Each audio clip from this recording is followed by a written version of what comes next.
جمعہ کے دن صحیح احادیث سے پتہ چلتا ہے کہ ایک گھڑی ایسی آتی ہے کہ جس میں انسان جو اللہ سے مانگتا ہے وہ اس کو مل جاتا ہے، یعنی اس کی دعا قبول ہو جاتی ہے۔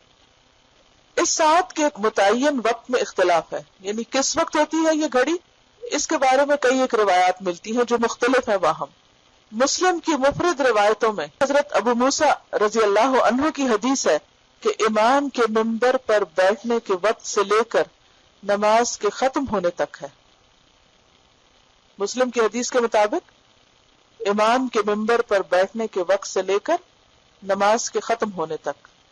ایک اور حدیث میں ہے کہ وہ امام کے خطبے سے فارغ ہونے سے لے کر نماز ختم ہونے تک ہے۔ تو نماز بھی تو دعاؤں کا مجموعہ ہے، اگر اس دوران وہ گھڑی آ جاتی ہے اور آپ کا دل نماز میں حاضر ہے تو آپ جو بھی پڑھ رہے ہیں قبول ہو جائے گا انشاءاللہ۔ ایک اور حدیث میں ہے کہ وہ امام کے خطبے سے فارغ ہونے سے لے کر نماز ختم ہونے تک ہے۔ حضرت جابر کی حدیث میں ہے کہ وہ عصر کے بعد کی آخری ساعت ہے، یعنی سورج غروب ہونے سے پہلے کا وقت ہے۔ حضرت انس کی حدیث میں ہے کہ اسے عصر سے لے کر غروب آفتاب تک تلاش کرو۔ یہ حدیث جو ہے یہ حسن ہے، ترمذی نے اس کی روایت کیا۔ کون سی؟ عصر سے لے کر غروب آفتاب تک۔ حضرت ابوبکر اسرم نے کہا یہ احادیث دو وجہوں سے خالی نہیں، یعنی اتنا اختلاف کیوں ہے؟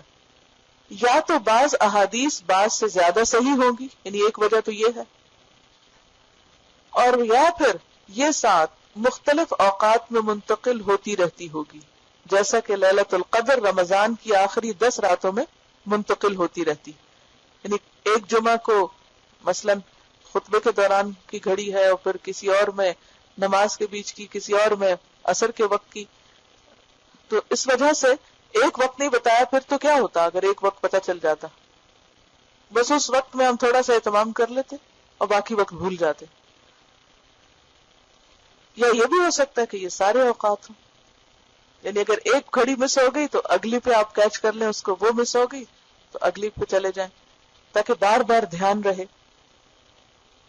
یہ اللہ کی رحمت ہے کہ ہمارے لیے اتنی وسعت رکھی ہے۔